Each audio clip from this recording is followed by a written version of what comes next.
దగ్గర మేము చిక్కుడు చెట్లు, అట్లాగనే బెండ చెట్లు, అటు సైడ్ టమాటా నారు, ఇంకా కొత్తిమీర అయితే పెట్టుకున్నాము. ఇటు సైడ్ మిర్చీలు ఉన్నాయి, ఇంకా అటు సైడ్ మనకు వేరే వెజిటబుల్స్ అయితే ఉన్నాయి.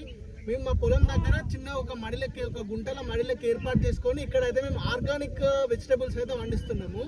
ఓన్లీ మా ఇంటి మందం అయితే మేము ఆర్గానిక్గా తిందామని ఇక్కడైతే వెజిటబుల్స్ అయితే పెట్టుకున్నాం. చూడండి, ఏదో మేమైతే చిన్నగా మా మందం, మా ఫ్యామిలీ మందం అయితే మేము ఆర్గానిక్గా అయితే వెజిటబుల్స్ పండించుకుంటున్నాము. చూస్తున్నారు కదా, చాలా అంటే చాలా మంచిగా ఉంటాయి వెజిటబుల్స్. మనం మార్కెట్లో కొనుక్కున్న వాటికి వీటికైతే టేస్ట్ అయితే చాలా అంటే చాలా డిఫరెన్స్ అయితే ఉంటుంది. అయితే మనకు సొరకాయ తీగ ఉంది చూడండి, ఇక్కడ కనిపిస్తున్నాయి కదా సొరకాయ పువ్వు. ఇదంతా మనకు సొరకాయ చెట్టు చూడండి, ఇట్లా అంతా వారింది. ఇవైతే ఇప్పుడు ఇంకా గ్రోయింగ్ స్టేజ్లో ఉన్నాయి. ఆల్రెడీ మేము ఒకసారి పెట్టినాం, దాని తర్వాత ఎండిపోయిన, ఎండాకాలం వచ్చి ఎండిపోయినాయి. దాని తర్వాత మళ్ళీ ఇప్పుడు వర్షాకాలం అయితే పెట్టినాం. ఇప్పుడైతే ప్రజెంట్ అయితే ఈ సిచ్యువేషన్ అయితే ఉంది. ఇంకొక 1 monthలో అన్ని చెట్లు అయితే మనకు కాత అయితే కాస్తాయి.